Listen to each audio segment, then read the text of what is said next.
और अभी आज जैसे पुलिस ने फिर कॉन्फ्रेंस की है और प्रेस कॉन्फ्रेंस करके बताया कि 5 की जगह अब 7 आरोपी हो गए हैं। 2 लोग और उसमें जुड़ गए हैं क्योंकि नए नए सीसीटीवी फुटेज आ रहे हैं। तो उसके एक्सीडेंट घटना करने के बाद वो गाड़ी जिस पार्किंग में गई थी वहाँ पर और लोग भी मौजूद थे। ये पूरी तरह सुनियोजित ये मामला है, कुछ ना कुछ इसमें ज़रूर ऐसी बात है। और वो लड़की जो है निधि, उसको कुछ ना किसी बात को छुपा रही है, या पुलिस ने अपनी जान बचाने के लिए उसको अपनी तरफ से उसको एश्योर किया है कि भाई इस तरह गलत तो बयान नहीं कर रही है। और जब वो लड़के वहाँ होटल में बुलाए, उसको एक तो चरित्र हनन उसका करने की कोशिश की जा रही है। अचानक से 2 दिन बाद वो लड़की आती है, निधि नाम की एक वो, और वो उसमें सीसीटीवी कैमरा दिखाते हैं किसी होटल का, और वो कह रहे हैं कि भाई वहाँ 2 बजे तक रात को रही। वो लड़की बोल रही है दारू ज़्यादा पी रखी थी, उसने शराब पी रखी थी, और किसी बॉयफ्रेंड का भी कोई मामला था। तो उसको चरित्र को करने की कोशिश की, लेकिन कल जैसे ही वो पोस्टमार्टम रिपोर्ट आई तो उसमें शराब नहीं थी। और दूसरी बात एक और चीज़ सामने आई है कि होटल में रूम जो निधि ने बुक कराया था, निधि के नाम पर है, अंजलि के नाम पर नहीं है। और तीसरी बात ये, वो लड़की जो वो करती थी, इवेंट मैनेजमेंट का काम करती थी, वो उसमें जो शादी ब्याहों में उसके लिए करती थी, तो उसमें उसको किसी पार्टी बोल करके कि वो पार्टी आने वाली है, काम मिलना है, इसके लिए उसको रोका रखा। 9 बजे उसके घर में वो कह के गई थी अपने घर में 7 बजे कि मैं आपको खाना लेके आऊँगी 9 साढ़े 9 बजे तक काम ख़त्म करके अपनी माँ से और भाई बहनों से। मगर वो 10 बजे के बाद उसका फ़ोन बंद हो गया और उसको रोक के रखा वहाँ फोर्सफुली। वो लड़ भी रही है रात को 2 बजे निकलते समय, जो 1 बजे कुछ मिनट का सीसीटीवी फुटेज है होटल से। तो वो उस लड़की निधि से इसलिए लड़ रही है कि भाई आपने मुझे क्यों रोक के रखा है यहाँ पे। कुछ और भी लोग आए थे कि भाई कोई पार्टी आने वाली है, कुछ आने वाला है। और इसमें बहुत बड़ा एक स्कैंडल है जो कि इसको लड़की की हत्या हुई है, और वहाँ पर उसको पहले से उसका एक भी कपड़ा नहीं है उसके शरीर पर। अगर वो घसीटते हुए भी जाएगी तो कोई ना कोई तो हाथ में कहीं पर कोई कपड़ा बचेगा। और दूसरी बात ये कि तमाम एक्सपर्ट्स का कहना ये है कि वो जो कार है, उस कार में कहीं से भी उसको कोई इस तरह फंसने का कोई भी वो चांस नहीं है कि किस तरह फंस जाए। पूरा मामला क्या है? देखिए, पूरा मामला पूरी तरह हत्या का है। और इसमें ज़रूर कुछ ना कुछ ऐसी चीज़ें हैं जो सामने आएंगी, क्योंकि जो मेन वो मित्तल है जो वहाँ पर राशन की दुकान वगैरह चलाता है, वो तमाम बीजेपी का नेता है। और उसमें कॉन्स्पिरेसी है बहुत भारी। या तो लड़की क्योंकि होटल मैनेजमेंट में उसमें काम करती थी, उसको कुछ ना कुछ हो सकता है किसी काम करते समय कुछ चीज़ें पता हो गई हो, क्योंकि जब सर्विस करते हैं, काम करते हैं, तो जो स्टाफ होता है उसको कुछ ना कुछ चीज़ें ऐसी पता चल जाती हैं कि फिर उसको रास्ते से हटाने के लिए कोई इस तरह की बात थी। और दूसरा इसमें टोटल फेलियर ये रहा है, दिल्ली पुलिस का तो रहा है, साथ में होम मिनिस्ट्री और दिल्ली सरकार और जो women child and women development जो मंत्रालय है, इनका सबसे भारी फेलियर रहा है।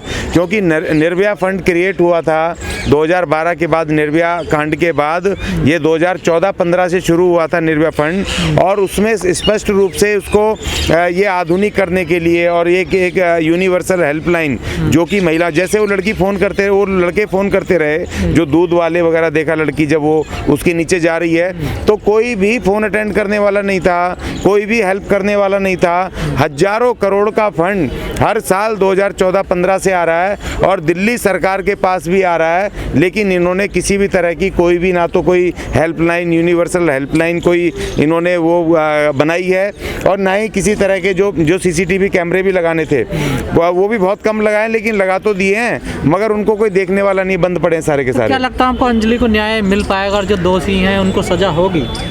देखिए, बहुत भारी इसमें बहुत बड़े लोग इसमें शामिल हैं, मुझे ऐसा लग रहा है। क्योंकि कल मैं जब वहाँ गया तो वहाँ एक प्रेस मीडिया से भी मेरी वहाँ बहस हो गई। वो उसके जो उसका कैरेक्टर एसिसिनेट करने की कोशिश कर रहे हैं, उसके ऊपर वो कर रहे हैं, लेकिन फोरेंसिक जांच से वो हो गया। तो मीडिया भी ये चाह रहा है, जो मेन स्ट्रीम मीडिया है, इसको अब वो घुमा फिरा के नई नई चीज़ें आ रही हैं, 2 और लोग जोड़ दिए उसमें, और नई नई फुटेज ला करके उसको गुमराह करने की कोशिश की जा रही है। और जैसे पुलिस बहुत कैजुअली, जब पहले दिन उन्होंने कह दिया था कि नहीं एक्सीडेंट का मामला है और हल्की फुल्की धाराएं बिना इन्वेस्टिगेशन के लगा दी गई थी, तो पुलिस के जो वहाँ लोकल पुलिस अधिकारी हैं, SHO से लेके DCP ACP, वहाँ तमाम लोगों के उनका वहाँ पहले से ये खबर मुझे लग रहा है कि ये मिली भगत थी कि इस तरह की कोई घटना होने वाली है, और जिसको कि पुलिस लिपापोती कर रही है, और उस रूट पे कोई भी नहीं था। और जबकि 31 का दिन, उस दिन तो खास तौर पर CP ने अरेंज किया था, दिल्ली पुलिस ने कहा था कि भाई हमने बहुत भारी संख्या में मोटरसाइकिल मोटरसाइकिल वाले और दूसरे पुलिस वाले तमाम लोगों को किया है। और इसमें तमाम ये चूक है, देखिए बहुत निर्भया फंड में महिला वॉलंटियर्स का भी प्रावधान है कि महिला वॉलंटियर्स इलाकों में क्रिएट की जाएंगी, सोशल वर्कर्स को स्पेशल फैसिलिटीज़ दी जाएंगी जो कि लोकल थानों के साथ और उनके साथ कोऑर्डिनेट करके वो इस तरह की घटनाएं ना उनके साथ मिलकर के काम करें। तो जब वो फंड कहाँ जा रहे हैं, कहाँ पर ये हालात, दिल्ली जैसा जो कैपिटल है, दिल्ली का राजधानी है देश की, वहाँ पर इस तरह की घटना हो गई और दिल्ली पुलिस जो सबसे हाईटेक पुलिस है वो बार बार इस मामले को घुमाए जा रही है। तो इसमें देखिए लड़ना पड़ेगा और हम लड़ रहे हैं। वजह क्या है, दलित है लड़की, इस वजह से घुमाया जा रहा है क्या? नहीं, वो दलित है लड़की है तो बाद में पता चला। मुख्य बात है कि पहले वो बीजेपी का लीडर और वो लड़की दलित है, अनुसूचित जाति की लड़की है, और इसी वजह से केजरीवाल साहब ने उसको 10 लाख रुपए का वो भी मुआवजे के लिए कैजुअली उन्होंने कह दिया। जबकि मैंने आज चिट्ठी लिखी केजरीवाल साहब को, निर्भया फंड में जो वहाँ पर उसको सेंट्रलाइज, उसको विक्टिम को कंपनसेशन का पूरा फंड 880 करोड़ रुपया दिल्ली सरकार के पास पड़ा है पिछले 2019 से, उस पर 1 रुपया खर्चा नहीं हुआ, जो है विक्टिम महिलाओं के लिए कंपनसेशन देने के लिए। तो उसमें 1 करोड़ रुपया आप क्यों नहीं दे रहे भाई उनको? उनका जो परिवार है, जो गरीब परिवार है, 4 भाई बहन रह गए छोटे छोटे, और वो लड़की अकेली कमाने वाली थी, माँ के अपना जो उसकी किडनी वगैरह ख़राब हैं, अब घर की माली हालत ख़राब है, तो आप उनको व्यापार करने को, दुकान मकान खोलने के लिए क्यों नहीं दे रहे हो, जिससे कि वो इस केस को लड़ पाएँ मजबूती के साथ। देखिए आर्थिक जो कंडीशंस होती हैं वो बहुत मैटर करती हैं न्याय लेने के लिए। अगर उनको आर्थिक मदद नहीं करेगी सरकार, और हम कह रहे हैं एहसान मत करो, जो निर्भया फंड में जो प्रावधान है उसको आप पूरे कर दो भाई। महिला के ऊपर एक एट्रोसिटी हुई है, इस तरह की घटना हुई है, और इसी तरह के इन कानूनों की, इन इस तरह की घटनाओं के लिए वो फंड्स हैं, तो आप पूरा करो। और दिल्ली पुलिस से मेरी अपील है। दबाव भी है क्या पुलिस के ऊपर? देखिए राजनीतिक दबाव भी बहुत भारी है, इसीलिए पुलिस, देखो पुलिस, मैंने दिल्ली पुलिस को इतना लाचार कभी नहीं देखा। 4 स्पेशल सीपी लगे हैं, वो कह रहे हैं 18 टीमें लगी हुई हैं, और उसके बावजूद भी अभी तक कोई कॉन्क्रीट चीज उसमें निकल के सामने नहीं आ रही है। मैं और दिल्ली, आज मैंने उसकी प्रेस कॉन्फ्रेंस सुनी सागर साहब की, जो स्पेशल सीपी हैं, वो ये कह रहे हैं कि इसमें मोटिव दिखाई नहीं दे रहा है। एक पत्रकार ने पूछा कि आप 302 की धारा क्यों नहीं लगा रहे हो, तो कह रहे हैं इसमें कोई मोटिव नहीं दिखाई दे रहा है। तो मोटिव तो उसमें अपने आप है ना, जब 12 किलोमीटर उस लड़की को घसीटते रहे वो, और उनको पता था, जबकि वो लड़की निधि भी कह रही है कि इनको पता था, इन्होंने 2-3 बार गाड़ी आगे पीछे करके उसको कुचला है, और उसके बाद देखो उसमें कोई भी उसको, लड़की को वहाँ पर कोई फंसने की कोई नीचे जगह नहीं है, उसको बीच में, दोनों पहियों के बीच में वो है, उसको किसी ना किसी चीज़ से उन्होंने बांधा है। सेंट्रलाइज में मोटिव अपने आप आता है कि अपने आप को बचाने के लिए उस लड़की को, हो सकता है इन्होंने वहाँ बांध के रोड एक्सीडेंट दिखाने के लिए उन्होंने घुमाया हुआ है ना। कहने से बात नहीं होगी ना, कानून अपना काम करेगा। नहीं, कानून करेगा, लेकिन ये दिल्ली पुलिस ये कह रही है मोटिव नहीं दिख रहा है 302 के लिए, तो मोटिव तो है ना उसमें। वो जो आरोपी हैं अपने आप को बचाने के लिए की जान ले रहे हैं, तो इसमें ऑटोमेटिक मोटिव तो अपने आप आता है।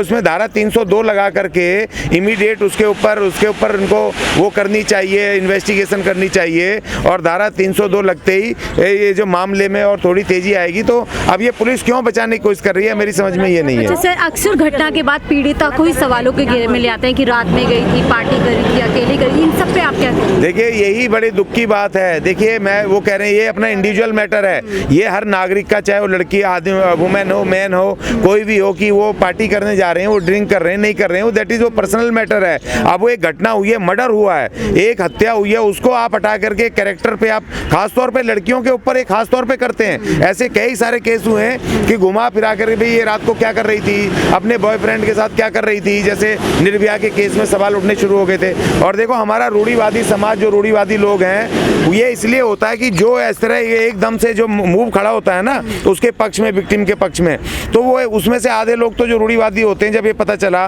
कि उसने हल्ला मच गया कि दारू पी थी, या होटल में वो थी 4-5 घंटे रात को 12 बजे तक, या फिर उसने कोई बॉयफ्रेंड का इसमें बीच में वो डाल दिया, तो आधे लोग तो उनकी सपोर्ट करने से वो कहते हैं जी लड़की खराब थी। तो उस तरह की परसेप्शन बना दी जाती है। तो उनको जो मदद मिलनी चाहिए, जो हेल्प मिलनी चाहिए, एक मूव को जो और तेजी आनी चाहिए, उसमें आधे लोग हट जाते हैं पीछे से। क्योंकि हमारे इसमें भी रूढ़िवादियों की कमी नहीं है कि लड़की, आदमी दारू पिए, होटल में रुके, कहीं भी रुके, ठोके, कुछ भी करे, गर्लफ्रेंड बनाए, कुछ भी करे, मगर लड़की या महिला नहीं करनी चाहिए। उसको ये आज़ादी नहीं होनी चाहिए। जब दुनिया पार्टी कर रही है तो किसी लड़की ने पार्टी कर भी ली, मैं कहता हूँ, तो उसमें क्या चीज़ है कि उसका मर्डर हुआ, मर्डर पे देखो ना भाई, आप उसके पीछे के राज को खोलो, आप उसके कैरेक्टर के ऊपर आप सवाल उठा रहे हो, आप इस तरह से उसको वो कर रहे हो, तो ये मैं पूरी तरह इसका विरोध करता हूँ जी। इसमें जो केजरीवाल सरकार है राजनीति कर रही है बहुत गंदी वाली।